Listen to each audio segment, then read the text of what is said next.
Hordoftoota fi dhaggeeffattoota Oobdii Miidiyaa nagaan waaqayyoo waaqa jiraataa isiniif haa baay'atu. Akkam jirtu nagaa keessanii ishoo baga nagaa keessan taatan anis nagaa kooti galata waaqayyoo nagaa kiyyatti aansuudhaani. Maqaan koo Alamituu Dalasaan jedhama. Bakki hojii kiyyaati biyya Kuweetidha. Arra Oobdii Miidiyaa irratti kanaan dhiyaadhee fi dhimma tokko irratti muuxannoo kiyya isiniif qoode hojii uumachuu irratti isin kakaasuudhaaf. Innis immoo waa'ee ogummaati. Ogummaan gosa baay'ee jira. Ani garuu waa'ee ogummaa harka qofan dubbachuu barbaada. Obboloonni shamarranii baay'een keessan anuma wajjin kutaalee biyyoota Arabaa adda addaa keessaa faffaqaatanii jirtu. Yeroo boqonnaa keenyaa keessatti immoo wantoota baay'eesaa intarneetii irraa ilaallee itti bashannanuudhaafis irraa barachuudhaafis carraa bal'aa qabnaa jechuudha. Ani gaa yeroo boqonnaa kiyyaa keessattiin waraqataa fi qalama qofarraati akka kanattiin YouTube irraati ilaalee abaaboo akka kanaa hojjechuu danda'een jira.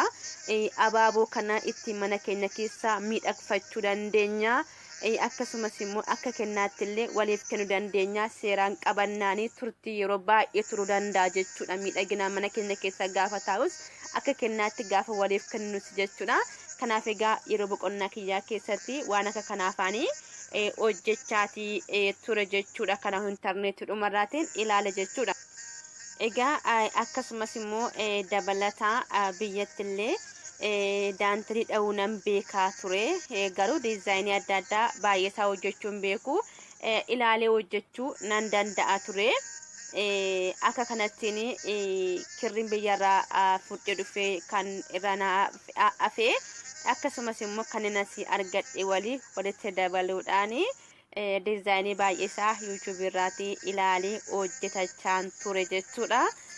Akkasuma egaa bifa viidiyootiin bifa suuraatiin bilbila keenya keessa yoo kaawwanne nu jalaatii baduu danda'a, silkiin keenya tabalaasha'uu danda'a waan ta'eef ani immoo jalqabee xixiqqeessee ol kaawwachaatiin ture jechuudha. Maaliif jennaanii tokkoffaa gaafanii jalqabu kana baroo kiyyanii of madaalachumaanii akkasumas immoo biyyatti gaafan gale immoo irraa ilaaleetoo hojjetachuu hin danda'a jechuudha.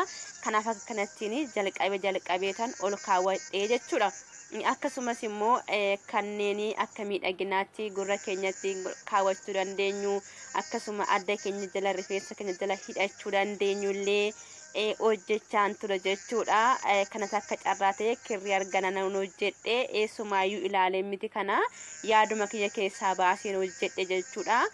Akkasumas immoo uffata sooftii kanas yaaduma kiyya keessaa baasee tan hojjedhe jechuudha. Egaa kanneen akka kana afaanii hojjechaa ture jechuudha yeroo boqonnaa kiyyaa keessatti.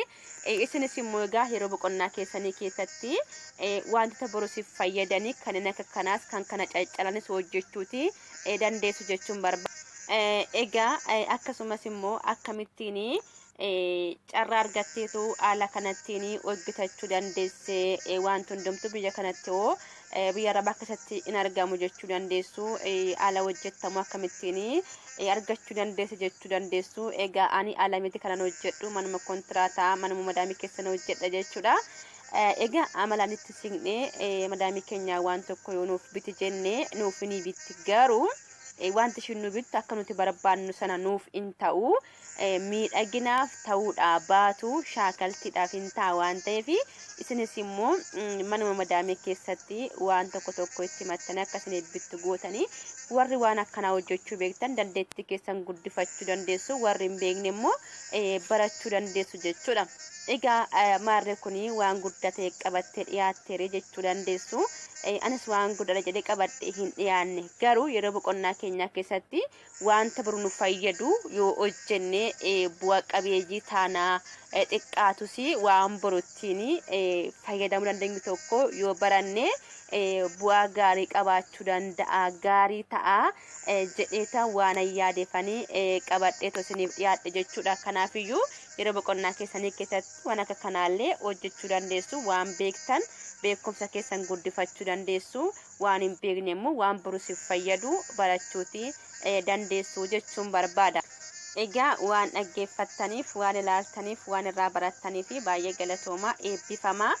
Lafa nagaa jiraadha, waan nagaa dhagaa, waan nagaa argaa isiniin jechuutiin barbaada. Akkasumas illee barumsa qubee afaan Oromoo barachuu warri barbaadanii meetii channel YouTube irratti dhuftanii ordofuu dandeessu isiniin jechuutiin barbaada akkasuma gaa qubee afaan Oromoolee qubee sirreessanii barreessuuf illee isuma kanallee yoo baratame inni kun yubbaadha lakki sichi maattinan godhaa qubee sirreessee barreessee yaada saatii yoo deettanis immoo boru ijoollee keessan barsiifachuu dandeessu waan ta'eef jechuudha eebbifamaagaa turtiif yeroo gaarii qabaadhaa nagaa taara deebi'uudhaan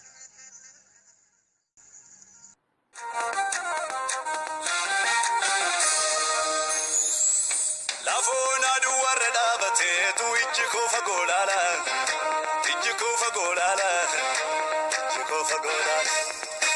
Oromsaan qoraafamaa tumanii samii bana maalaala